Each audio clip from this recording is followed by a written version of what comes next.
Huh. I left this one on a bit long. Ah, there we go. Hello, this is Jamie the D, the Mad Welshman. And this is the Salted Grump, also known as Selnar. Oh, I only left it a little bit long. So, builds, I left this in for a reason. I can't remember what. Well, if I recall correctly, it's probably because of that. Yeah. She shouldn't be there, but whatever. Well, to be fair, blind luck is always good luck. Yeah, this is true. And this, we're still doing the exercises until we run out of them. Oh, that's adorable. Only a fuel cost of 29 with a bunch of gold in the backliners. I know! Oh, they're already at 76, I think, right now. My personal record, including Friedrich der Grosse, is 82. Fair.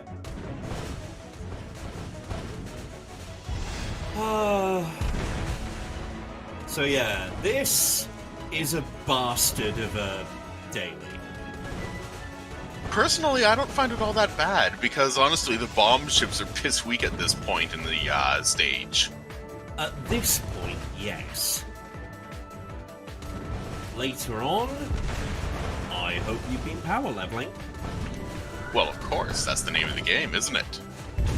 But at this early stage, it is an acceptable and indeed recommended strategy to face plant into bomb ships. Yep. Surprisingly enough, with a destroyer frontline like Laffy, she can actually not only face tank, but she can evade the damage. Yeah, it's great. Obviously, if she doesn't evade the damage, it hurts more because destroyer.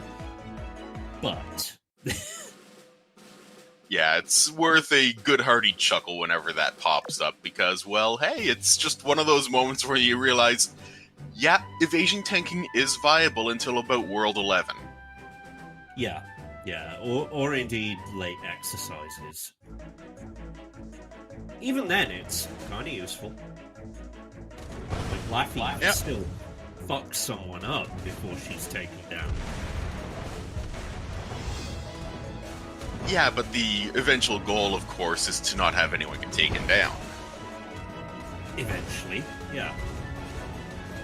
Right now, I accept if a single ship is alive at the end of an exercise. Well, I mean, to be fair, with the torpedo beats exercise, it's still incredibly satisfying to have all of the torpedo chuckers get blown up. Oh no, I was talking about, like exercises as opposed to dailies. Oh god, no. At PvP exercises, you're expected to basically have everything get shattered. Yeah. Especially in Aurora, where they play mean. And at the current time of recording, they're starting to get mean on Amagi. Well, to be fair, this is day 4, and we're on, what, day 58 now? Actually, closer to day 68. Yeah, so either way, it's around the point where the meta has started to catch up on Amagi's server, which means that, well, the backline is Warspite, Enterprise, and a retrofit Hiryu. Sometimes it's a retrofit Hiryu, sometimes it's a hood. Been noticing Tosa more and more. To be fair, Tosa is very much a shit wrecker in her own regard. Yeah. And of course, Saratoga. But which has arguably the most powerful retrofit in the game, really. Yeah, so I've been seeing a lot of retrofit Sarah. But which you're means right. Cacophony. Which means cacophony when she's around, because invariably it means every 10 seconds she's firing her guns and chirping at you. Yeah. I mean, I'm kind of used to that at this point, what with having retrofitted London. Yeah, but London isn't as loudly chirpy, is she? This is true. Sate.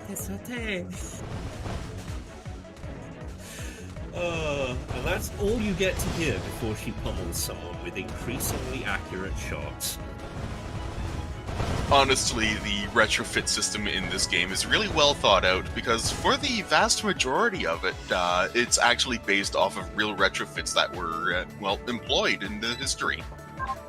Yep. Which is why Cleveland will never get a retrofit. Yeah, it's a real shame because we love Cleve, bro. Yeah, Cleveland is honestly one of the best characters in the game, in my opinion. And wait, did I leave exercises in here? If you did, I'm going to reach through the monitor and smack you. Nope. So no smack upside the back of the head for you. Yeah, not yet anyway. No, instead we're back on hard mode. We're back on our hard mode bullshit. Well, I mean, hard mode is only bullshit when you're not looking. Yeah, this is true. Or during events where you have to go back to somewhere you've made fully safe. Goddamn cat. Let's see. On LP save, that is 3-4. On main, it's 6-4. On me, it's 10-4. I'm glad to know that you've received the message, but what level were you on again? The actual World 10 map for hard mode, which is currently the final one, by the way. I almost got him in a who's on first. Almost, but I'm still a bit too aware, even with a half mouthful of soda pop to wake me up with. Because yes, this is being recorded about 5 minutes after I crawled out of bed. Yeah, as sometimes happens with us. Well, to be fair, I went to sleep at 5 in the morning, so fuck my life. Yeah, same.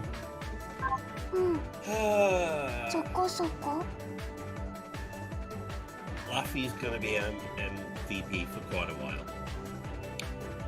When fights start lasting longer than 25 seconds, Warspite is going to MVP everything every day, all year long. Pretty much. Funnily enough, her and Hood are both tied at level 114.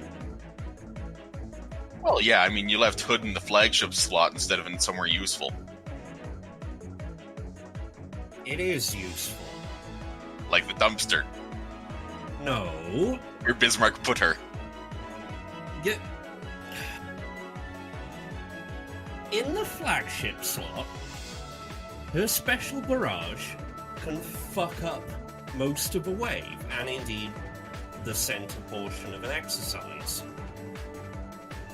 Yeah, but we all know that Hood's firepower is relatively lacking for the battleship crew, because honestly, really only the monitors in Mikasa have a lower score than her. And to be fair, the monitors are also shit kickers with a special barrage. Yeah, they just don't have the raw firepower to back it up. Yeah. And they're a little squishy. A lot squishy, you mean? So, again, I don't know what's happening here, but it shouldn't last too long. In this case, you probably got distracted by a shiny thing like me sassing the fuck out of someone.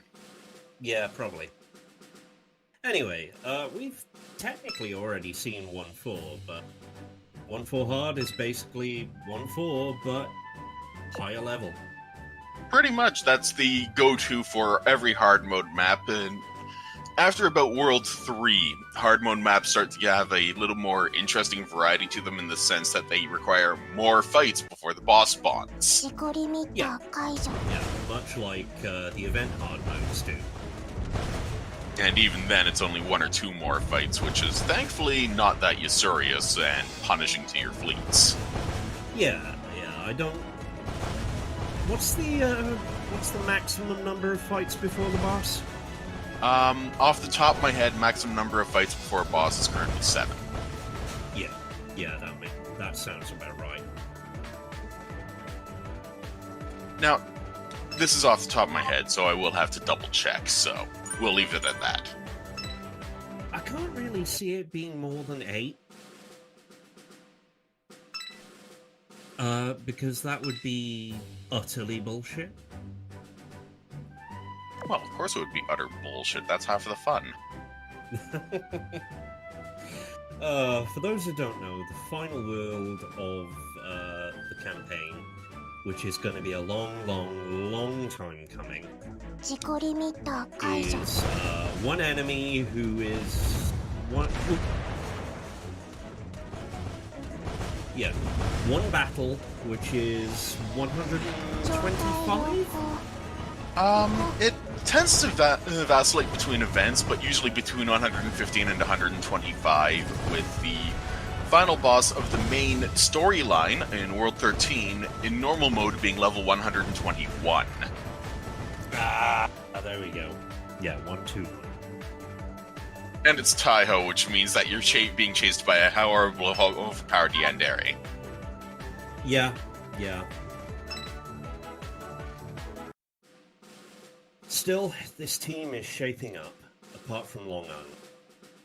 Yes, I've constantly ragged upon Long Island. I will continue to rag upon Long Island, because, frankly, as much as she is a decent starter character, she is a crutch, and she is never going to get much better than where she currently is.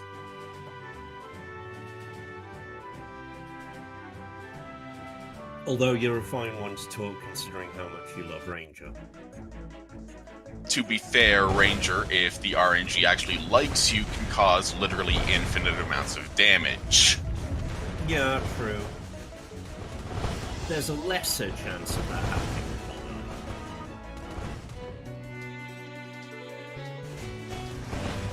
Long. Besides, everyone knows that Warspite's better. Well, yeah, Warspite is the best.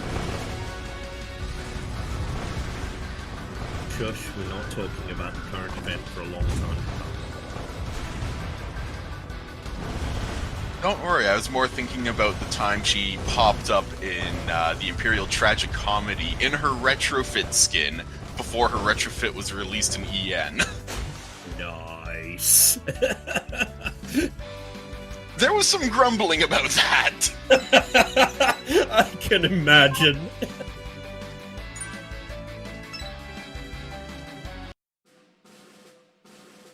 So, yeah. I guess.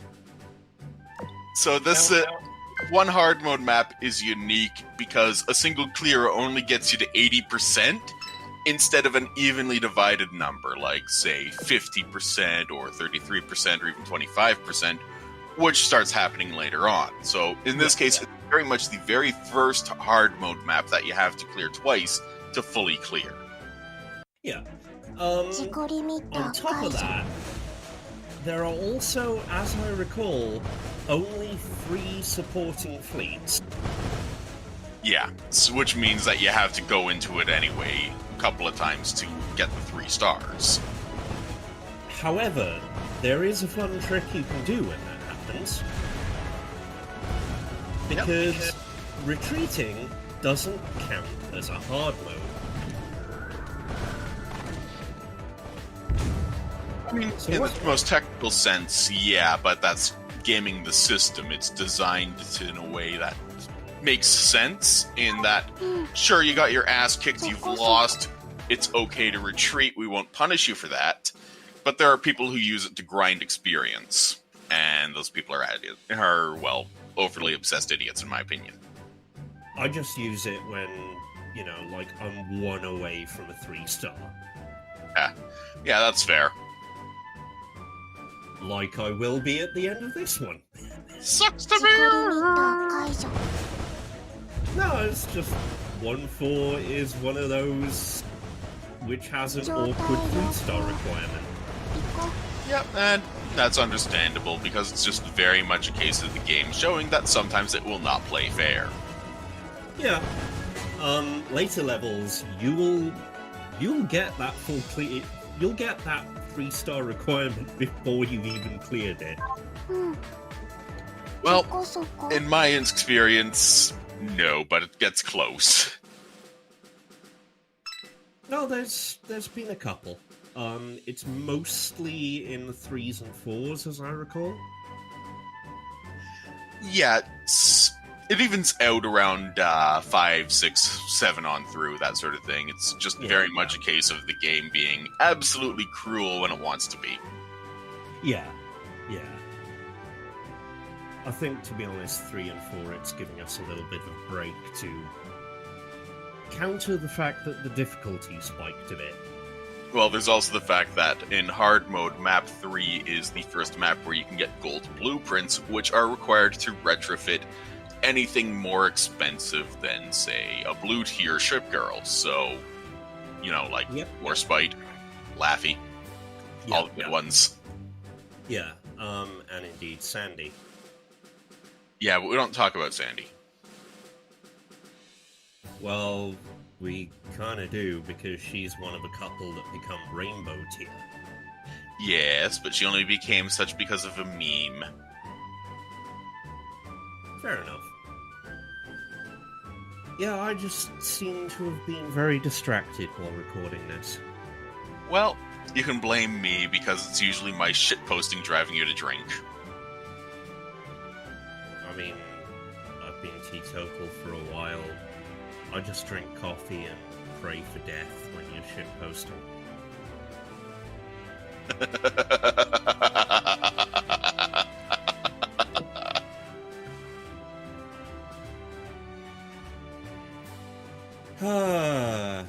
And I always forget who's in the splash screens. Unless it's obvious. That would be Belfast and Dazuma, also known as the Titty Brigade.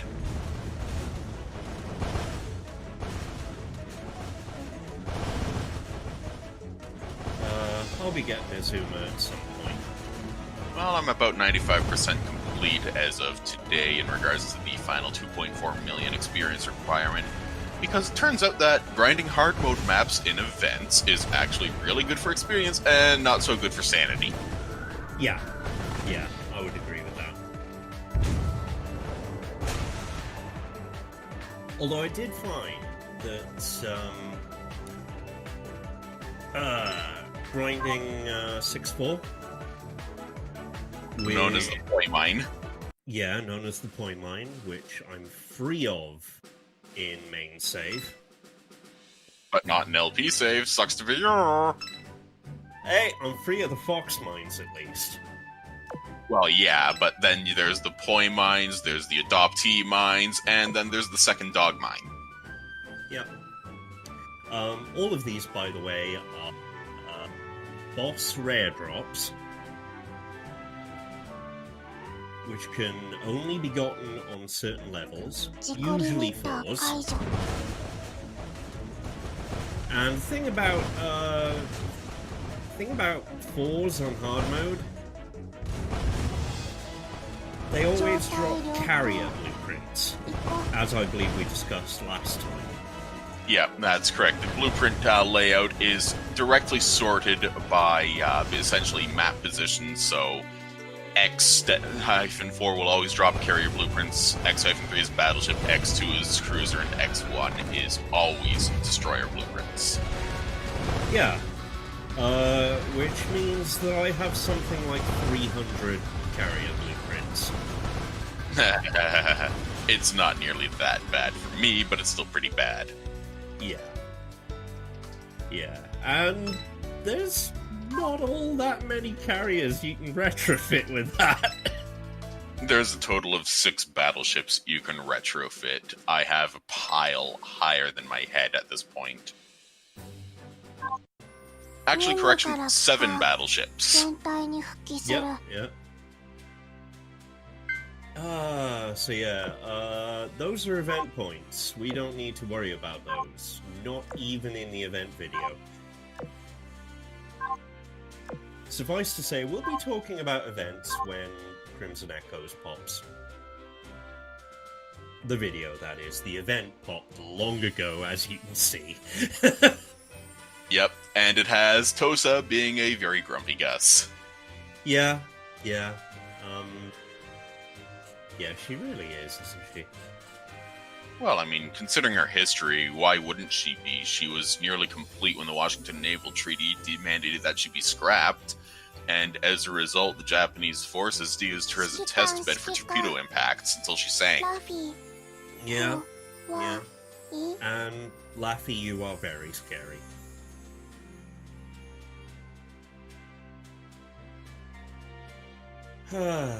So, yeah, the end of this video is a special one,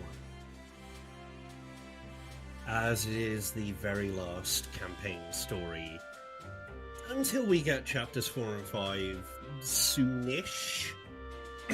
Yeah, the thing with Manju, the developers, is that they will say, we want things to be done when it's ready, and that's usually code for we're taking it slow because we want to get it done right, but a lot of people say that code also translates to, we're going to be lazy shits! Which is not true. Yeah. I mean, they put up events in, like, 8 hours. Yeah, I mean, the worst server downtime I've ever seen was 14 hours at the start of Skybound Oratorio, and that was because of shenanigans and fuckery that was eventually solved by just having all of the fleets that were in active battle maps be retreated and returned back to the dock as a part of the server update. Yeah. And, you know, the Apollo cubes for that were very nice. Well, the Apollo cubes are one thing. Apollo gems are even better, in my opinion. Actually, did they make any Apollo gems for that? Yes. Yeah, they did. So yeah, they're generally very good developers, and amusingly, if you've seen the pictures of their office, they have essentially a cat playground right in the center of it.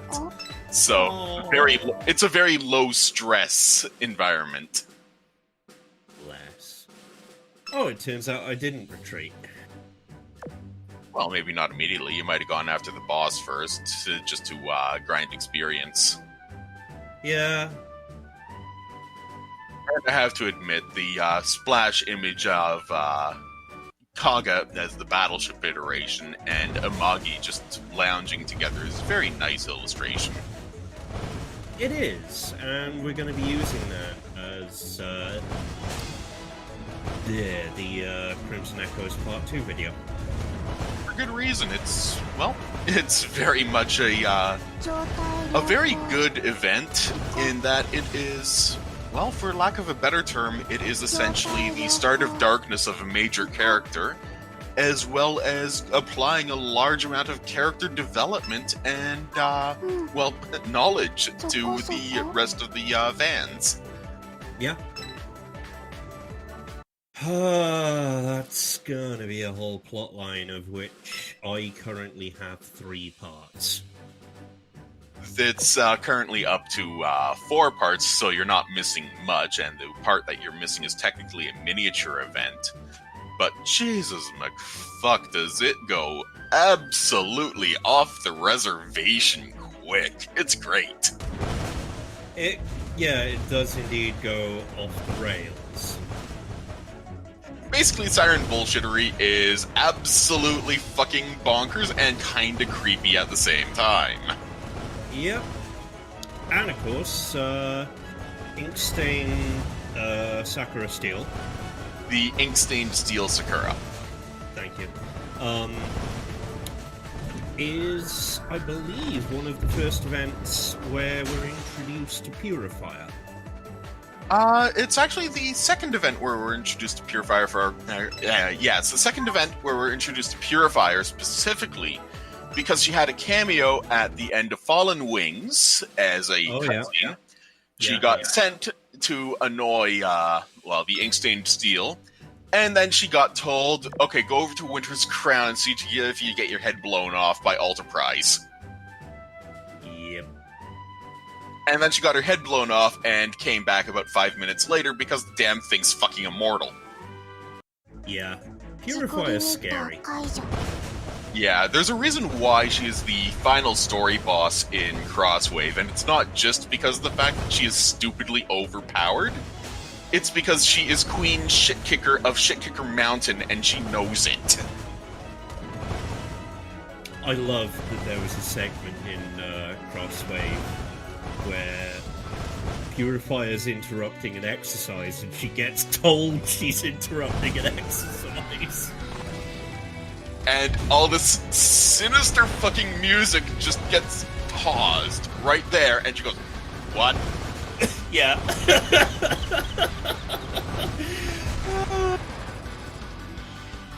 It also had more obvious disaster lesbians.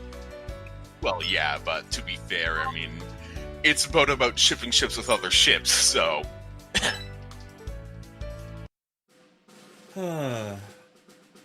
So yeah, disaster lesbians is kind of expected within Azur Lane. It's sometimes canon, sometimes fanon that gets turned into canon encouragement, and sometimes it's just what the fuck.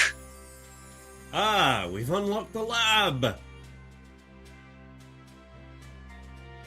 You're gonna despise this one over time. You're gonna be grateful for it, but you're also gonna despise that bit on the right. Well, I don't despise it, seeing as how I've basically finished PR2 and I'm working on PR3. Once again, Grump's late game perspective. It's very much a marathon, and a lot of people who forget that end up burning out really hard, really fast, and just going, ah! Meanwhile, I just slowly simmer. Well, yeah, expecting you to run anywhere is like expecting the blob to be athletic. I used to jog. Used to. When's the last time? Well, you know, like virus. You can wear a face mask while jogging. Yeah, true. Anyway, St. Louis. So, St. Louis, or as the meme goes, San Rui, because, well, shenaniganery and bullshit and all that sort of stuff, she is actually unique because the reason why she requires Eagle Union experience is because she was introduced to the game before the French girls were. And I immediately make a small mistake. By small mistake, you mean smart idea. Well, no, there was a St. Louis right next to it. Yeah, but it's only one blueprint, and honestly, getting FDG blueprints is going to take forever and a day. Yeah, true. Yeah, that's a brief preview of Tech Level. We'll go into preview. It's probably best shown off in screenshots, so I don't blame the briefness. Yep. Yay! We can finally get 2 fleets in O.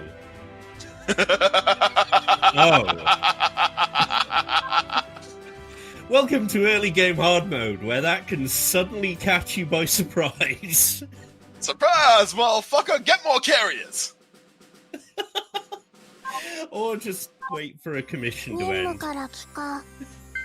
I mean, it flat out shows you have no other carriers except for Sarah. Yeah, pretty much. One of these days you will learn about the finish all button, I swear. I do! Just... When? Day 50? Something like that.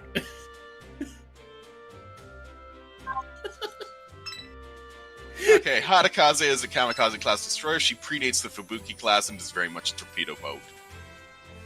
And, again, we will be talking about her in the Ship Girl update for Crimson Echoes. With Amagi. Yep. Hey! Yeah. It is the Royal Gardener. Also the Royal Space Case. Oh, yeah. Yeah, she likes staring at clouds. She likes hiding away. And Jamie, what are you doing? Hoping to get the titty monster it appears. I think I was actually going for Graf Spee, and I still haven't got her. Oh, hello, Hey! Lexington. Lexington is essentially, until Saratoga gets a retrofit, Lexington and Saratoga are identical in every way except for physical appearance. And in real life, they are identical in every way, including physical appearance. And I love Bogue. Bogue is notable because she accumulated a total of 13 submarine kills during World War II, which is the largest number of submarine kills of any naval vessel.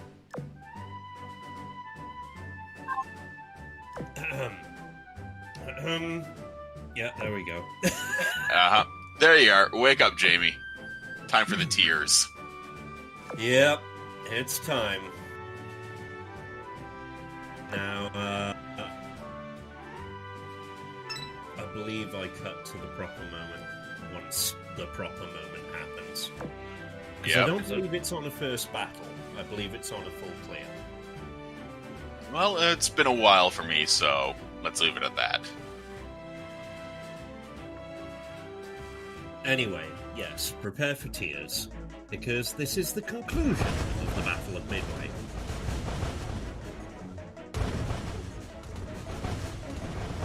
And, well, let's put it this way. Midway was very much a tactical and strategic defeat for Japan, but it was not without cost. There was a pretty hefty cost. Oh, I'm gonna end up hating you later on, Akuma. I don't know, I kind of like her. No. I mean, in these. Yeah, she's a shifty little boggart, isn't she? Yeah. And Sukaku is a tanky little boggart, although we won't see that yet. Zukaku is, well, she lives up to her name of the Auspicious Crane. Yep.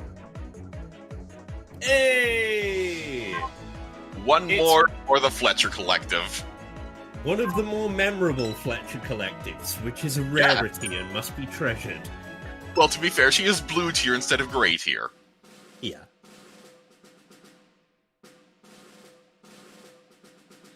Anyway, if you're wondering why we always do the full clears, well, nearly always. It is because the 3-star reward on these maps actually gives you a reward, including gems. Yeah.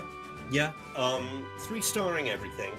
And full clearing is an important part, and I want to get across both the fact that it's important and it's a time. It takes you time. Yeah, I mean, in my case, because of the fact that I've been playing this game since open beta started in August 18th, 2018, I can do this shit with my eyes closed because I just set it to auto battle and don't have to worry. In the case of newer players, you want to avoid getting absolutely hammered, which means you're going to be using manual mode a lot. Yeah, I would highly recommend manual mode. On any level where you've got even a slight disadvantage later on. So basically all of them if you aren't level grinding like a bastard. Hey, it's the fun-loving one. We'll talk about the K-class German cruisers in the Ship Girl thread, of course. But the thing to note about them is that unlike their younger siblings, like, say, Prinz Eugen, the K-class cruisers tend to have different colors and livery because they were built for the Kriegsmarine of the interwar years, and thus were not designed by, well, you know. Nazis. Yeah. Yeah, just say Nazis. Well, I mean, the game does a very good job of pointing out that, barring one exception, U-47, none of the German ships that are in-game were ever actually commanded by Nazis. High Command was full of Nazis, and they were fucking idiots, but the ships themselves were generally crewed by veterans of either the First World War or of the interwar years, and thus they had loyalty to the country instead of the party.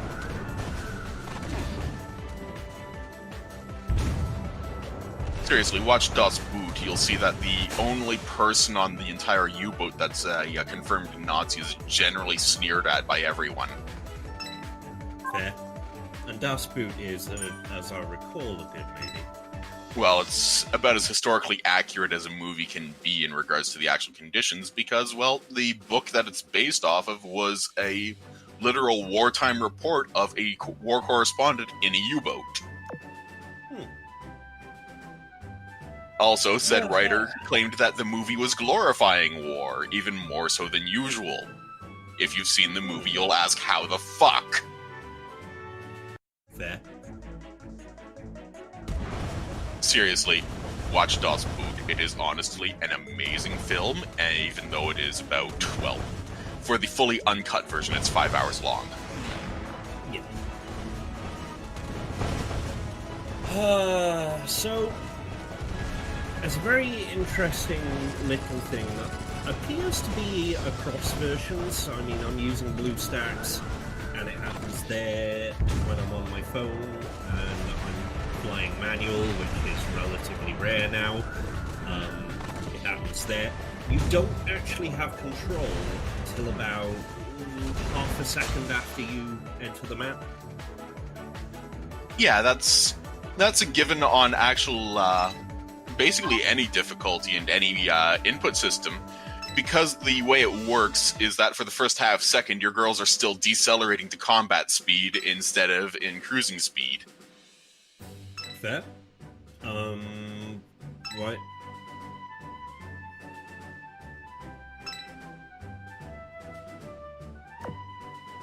Okay, I know the rationale here. Because they're so damaged. I'm just trying to get rid of as many fleets as I can to make the other fleet's job easier and hopefully give them the full ammo bonus. Well, yeah, that's generally the smartest thing to do in this case, because it's very much a matter of you have 2 fleet slots in a mission for a reason. You have your mob clearing fleet, which is, well, what you're using right now, and then you have your boss stomper. Except in the early game, they're pretty interchangeable. Pretty much. And even late game, they're pretty interchangeable, because the boss usually is only 1 or 2 levels above everyone else. Yeah. Although there are some bosses that I absolutely hate. You haven't seen bosses you hate yet until you get to about World 10. I don't know, there was that one with the 2... I don't know whether they were clones or other ships, but they were absolute walls of hit points, and unless you've got AP, you ain't winning that fight. You're gonna try at best. Ask me about fighting Mizuki in 9-4 with her 3 buddies in front of her acting as meat shields, and all of them are destroyers, so AP ammo gets reduced damage on them. That's the one. So yeah, annoying, but not really that much of a threat long term. They're just, yeah. If the boss gimmicks get interesting. Yeah. Oh, hi, Isuzu. She's a fun little one. She's a drop-only anti-aircraft spec light cruiser, but it's, well, late in the game when you get her as a drop, so she's actually kind of rendered obsolete till you retrofit her. Yeah, 7.2 or 7.3, as I recall. Yeah. Either way, she's adorable because she's a complete and utter scaredy cat, and she just wants hugs. As some of them are. And I will happily give them hugs, and no. Oh, and that airstrike dropped London to below 20% health. Yep, when they're below 20% health, you can finally use your 1 free repair a day. If you're an absolute filthy wastrel, you can use a total of 4 free repairs, but each one after the first costs 100 gems. And screw that. Yeah, because basically someone did the math, and 60 gems is roughly equivalent to $1 American. Yeah. So sure, pay $1.65 to get a girl fixed up for 1 fight. Pretty much. But this is a small fleet. They can survive that. Well, yeah, small fleets are usually 1 or 2 waves, so basically the more fleet echelons the fleet icon has on the map, the more waves you have to deal with, to the point where it gets kind of stupid with about 5 or 6 waves for a large fleet. Yeah. However, a small fleet is not always easy. You say that now. There's a couple of small fleets where it starts with 3 named ship girls. Yep. Welcome to the Fox Mines. Yep. That's a boss-only drop marker.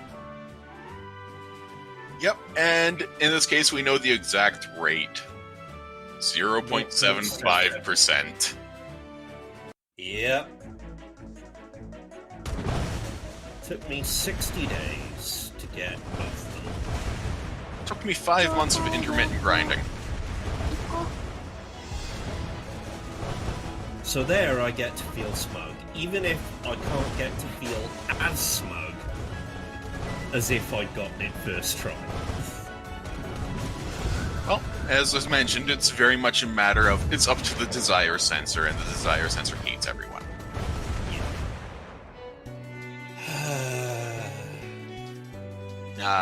Hear you. The last surviving Japanese carrier. Specifically in Midway, she still ended up having her front half of her hangar deck and her elevator blasted so hard by American bombs as revenge that the end result was that the elevator ended up smashed against her bridge and the forward hangar deck collapsed into the actual hangar itself. Yeah. As Jamie just experienced, she's also a shit wrecker if you're not prepared for her. Oh yeah. Yeah, but thankfully she's not that bad if you're playing manual and if you're prepared. Or if you're like me and just absolutely get full stronk somehow. Okay. It's time. Oh, hello, Naval Devotion Medal. Yeah, I honestly cannot remember if that one is for just overall happiness or loot or whatnot. We'll find out in just a minute.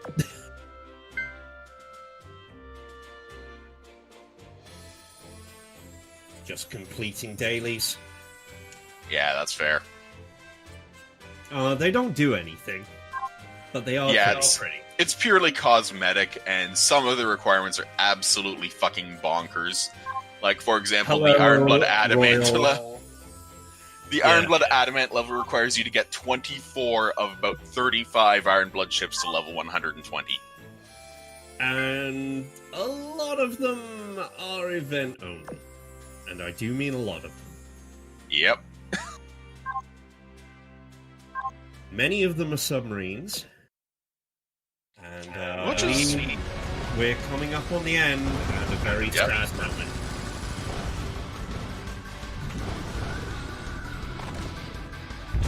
You see, Kiryu did manage to fuck someone up.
Passing of the Eagle to Enterprise. And wait, who's this?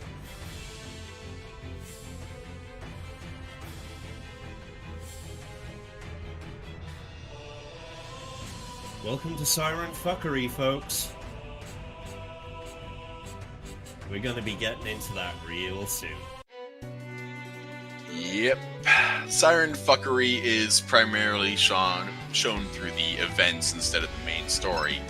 But that is definitely a hook to draw people in right そこ there. そこ Yep. This has been Jamie the D. And this has been the Salted Grump. Oh, wait, a distress signal. No shit. Yeah, See you around. yeah. Fuck the distress signals.